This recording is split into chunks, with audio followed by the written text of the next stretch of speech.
नमस्कार मित्रांनो, स्वागत आहे तुम्हा सर्वांचंच आपल्या आजच्या या व्हिडिओमध्ये.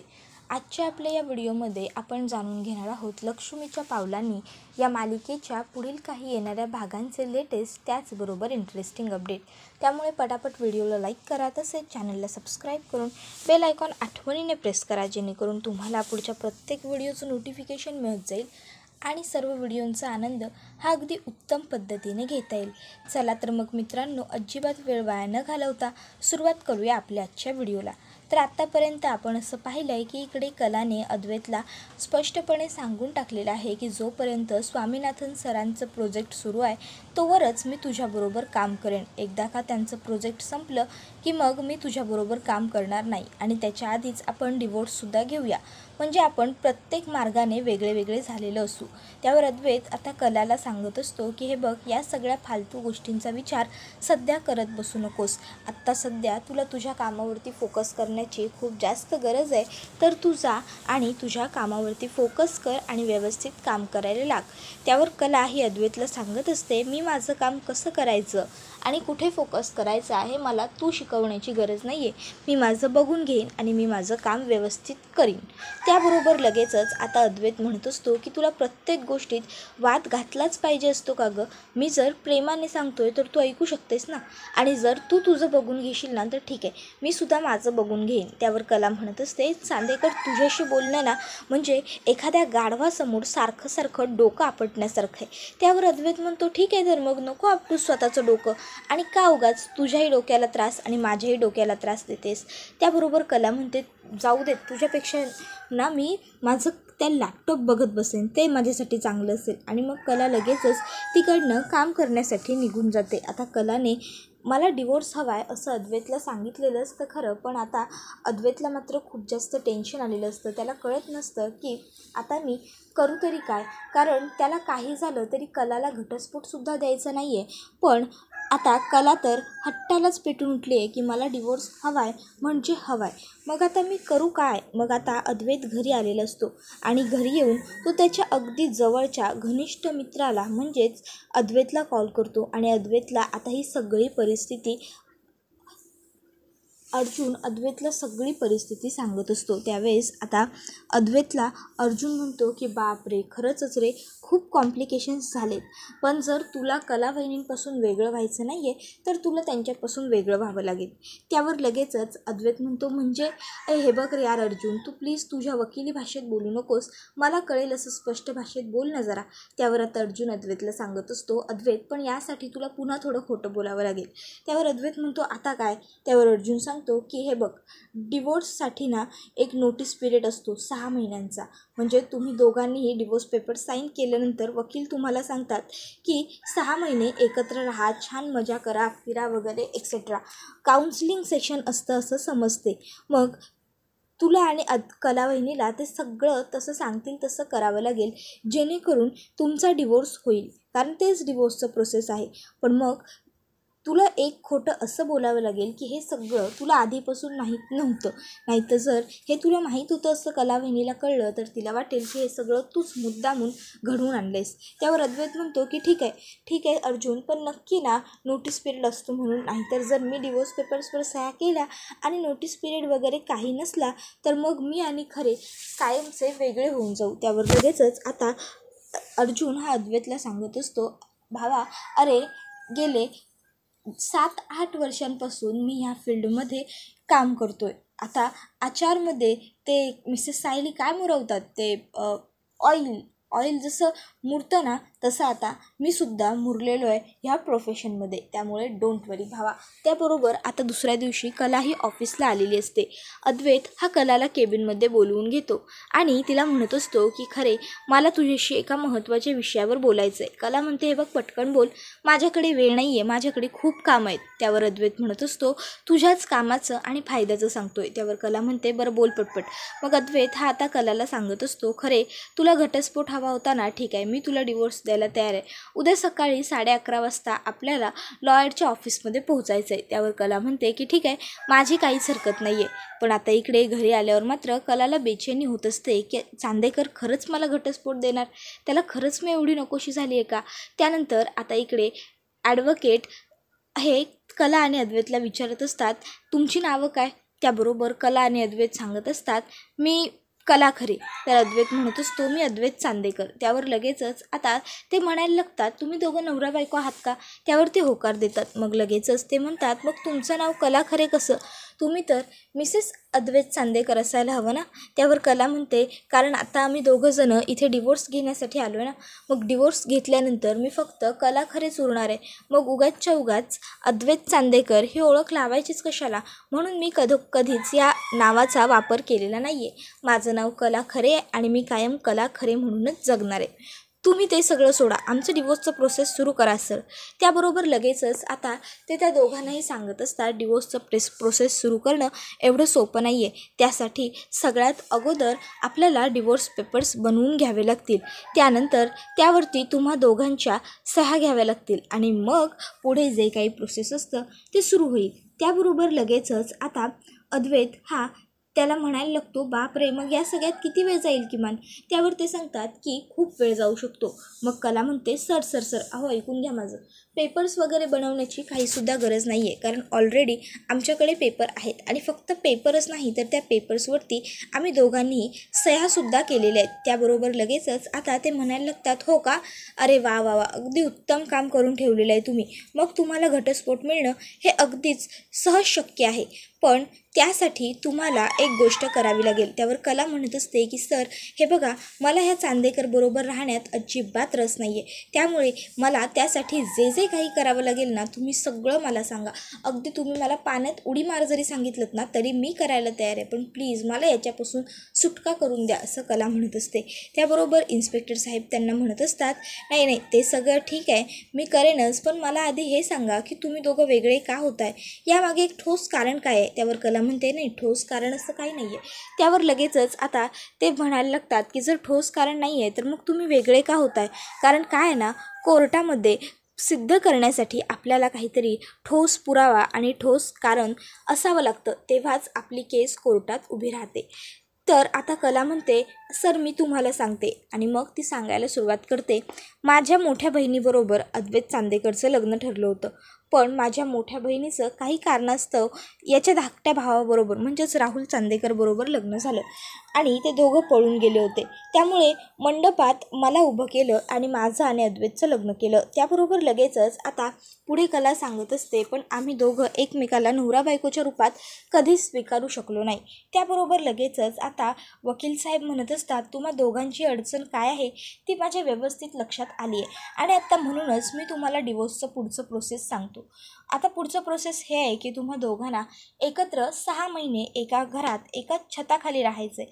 त्यावर कला म्हणते, काय मी आणि ह्याच्या घरात? त्याबरोबर लगेचच अद्वैत म्हणतो, ठीक आहे, मग जर तुला यायला एवढं अक्कड होत असेल तुझ्या सासरी तर मग मी येऊन राहतो माझ्या सासरी.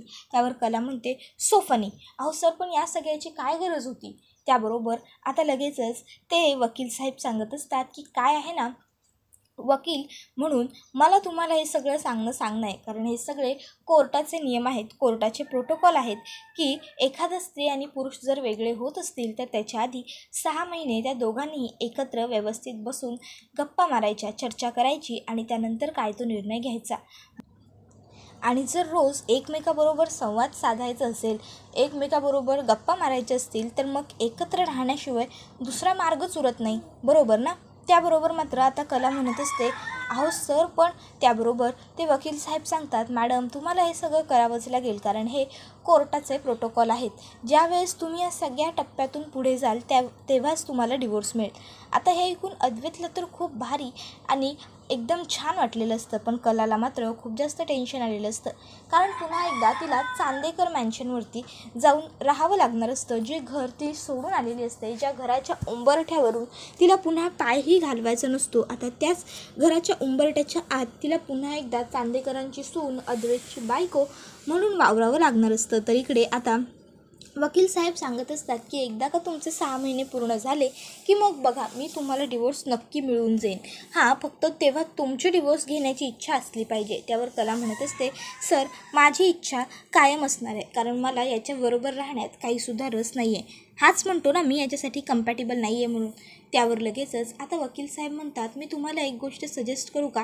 त्यावर कला अद्वैत म्हणतात, हो हो सर प्लीज बोला ना. मग वकील साहेब त्यांना सांगतात की हे बघा, कम्पॅटिबल असं काहीच नसतं.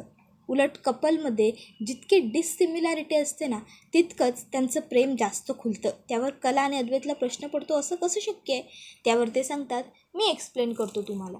ज्यावेळेस आपण 2 धाग्यांची टोकं एकत्र करतो आणि एक मोठा 4 पदरी धागा ओवत असतो, त्यावेळेस आपण ते 2 धागे एकत्र करून ओवतो. मग त्याची मजबूती आणखीन जास्त वाढते. तसंच नवरा बायकोचं सुद्धा आहे.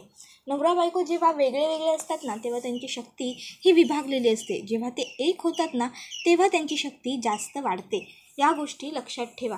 त्यावर अद्वैत म्हणत असतो, अहो सर मला सगळं मान्य आहे, पण या मुलीला काहीच कळत नाही हो. त्यावर कला म्हणत असते, काय म्हणालास? मला काही कळत नाही.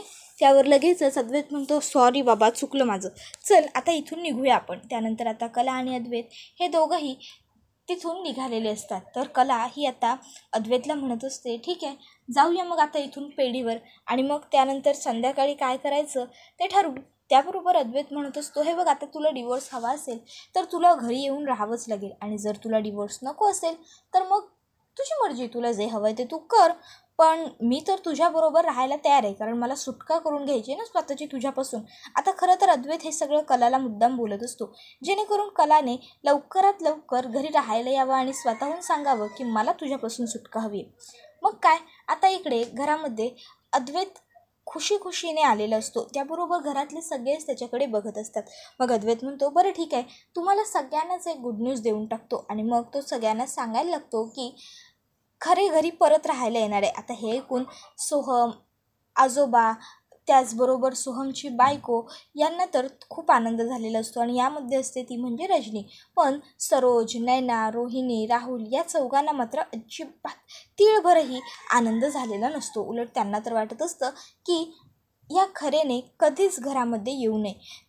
तर दुसरीकडे आता कला ही घरामध्ये सगळ्यांना सांगते की मी चांदेकरच्या घरी काही दिवस राहायला जाणार आहे. त्याबरोबर आता ती पुढे हेही सांगते की आम्हाला जर वेगळं डिवोर्स घेऊन व्हायचं असेल तर हा नोटीस पिरियड कंप्लीट करावा लागेल. त्यानंतर आता कला ही अद्वैतच्या घरी राहायला आलेली असते.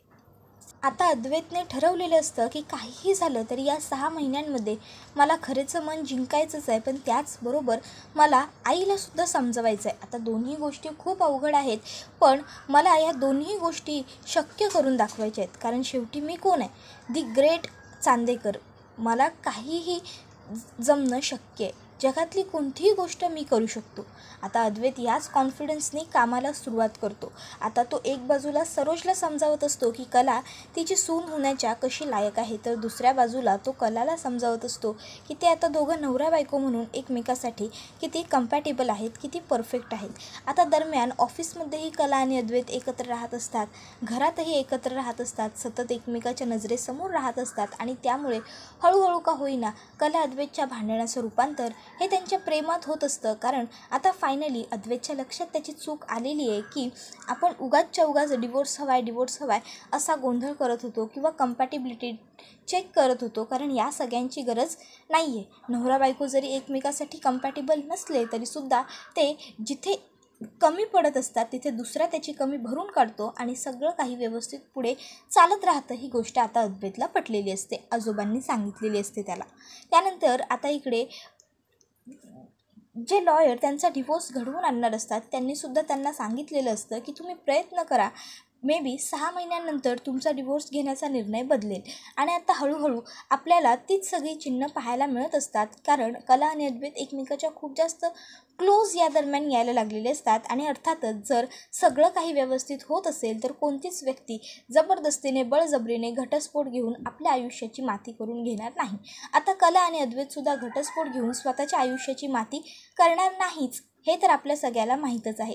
तर आता त्यानंतर आपण पाहतो की इकडे अद्वैत हा कलाला प्रत्येक गोष्टीत मदत करायला लागतो, जेणेकरून आता कलाला ही गोष्ट पटावी की अद्वैतला त्याच्या चुकीवरती पश्चाताप झालेला आहे, आणि आता तो माझी साथसुद्धा देतोय. म्हणून आता अद्वैत कलाला अगदी घरातल्या गोष्टींपासून ते ऑफिसमध्ये आणण्या सोडण्यापासून ते ऑफिसमधल्या कामांमध्ये सुद्धा थोडीफार तो कलाला मदत करत असतो. कारण अर्थात जर एवढा मोठा बिझनेसमन आहे, सोन्या चांदी हिऱ्याचा व्यापारी आहे, तर त्याला डिझाईन्समधलं नॉलेज तर असलंच पाहिजे आणि अद्वैतलासुद्धा ते नॉलेज पुरेपूर असतं. त्यामुळे तो आता कलाला तिच्या प्रत्येक कामामध्ये मदत करत असतो. दरम्यान त्या दोघांच्यातलं अंतर हळूहळू कमी होत आलेलं असतं. तर आता आबांनी सगळं काही चांगलं व्हावं यासाठी घरात एक वास्तुशांतीची पूजा ठेवलेली असते आणि आता ती पूजा ही अद्वैत आणि कला हे दोघंजणं जोडीने करणार असतात. आता दोघंजण पूजेसाठी छान तयार वगैरे होतात आणि नंतर चुकून कलाने जो काष्टा घातलेला असतो त्याच्यात तिचाच पाय अडकून ती खाली पडत असताना अद्वैत तिचा हात पकडतो. दरम्यान दोघंजणं एकमेकाच्या खूप क्लोज आलेले असतात आणि आता हळूहळू दोघंजणं जसे जसे क्लोज येत चाललेले असतात तसं तसं आता कलाच्या मनातून सुद्धा घटस्फोटाचा जो विचार आहे तो कमी कमी होत आलेला असतो. म्हणजेच एकंदरीत पाहता आता कलालासुद्धा अद्वैतपासून डिवोर्स नको आहे आणि चांदेकर मेन्शनमध्ये ती राहायला तयार झालेली आहे. म्हणजेच एकंदरीत आपल्याला हिरो हिरोईन्सची जी लव्ह स्टोरी लग्नाच्या अगोदर पाहायला मिळते, जी केमिस्ट्री आपण लग्नाच्या अगोदर पाहतो, कला आणि अद्वैतची तीच लव्ह स्टोरी किंवा तीच केमिस्ट्री आपल्याला लग्नाच्या 1 वर्षानंतर जवळपास पाहायला मिळते. काही का असो ना, पण सगळ्यांची लाडकी जोडी म्हणजेच खरे आणि चांदेकर उर्फ आगाऊ आणि अतिआगाऊ हे एकत्र आलेले आपल्याला या व्हिडिओमध्ये पाहायला मिळतात. त्यामुळे व्हिडिओ हा खूप जास्त इंटरेस्टिंग होता. तर व्हिडिओला लाईक करा, तसेच चॅनलला सबस्क्राईब करून बेल आयकॉनही आठवणीने प्रेस करा, जेणेकरून तुम्हाला पुढच्या प्रत्येक व्हिडिओचं नोटिफिकेशन मिळत जाईल आणि सर्व व्हिडिओंचा आनंद हा अगदी उत्तम पद्धतीने घेता येईल. मित्रांनो, आता अद्वैतने कलाचं मन तर जिंकलेलं आहे. म्हणजे आता कला ही अद्वैतची बायको तर राहिलेली आहे, पण पुढे पाहणं तर हे इंटरेस्टिंग असणार आहे की आता अद्वैत सरोजची समजूत कशी काढेल. कारण जसा अद्वैत हट्टी आहे तशीच त्याची आई ही हट्टी आहेच. कारण शेवटी आईकडूनच मुलांमध्ये गुण आलेले असतात. त्यामुळे आता जर अद्वैतला सरोजला समजवायचं आहे तर मग त्याला आता कोणता मार्ग अवलंबावा लागणार आणि कशा पद्धतीने त्याला सरोजला समजावावं लागणार, तुम्हाला काय वाटतं ते आम्हाला कमेंट करून नक्कीच सांगा.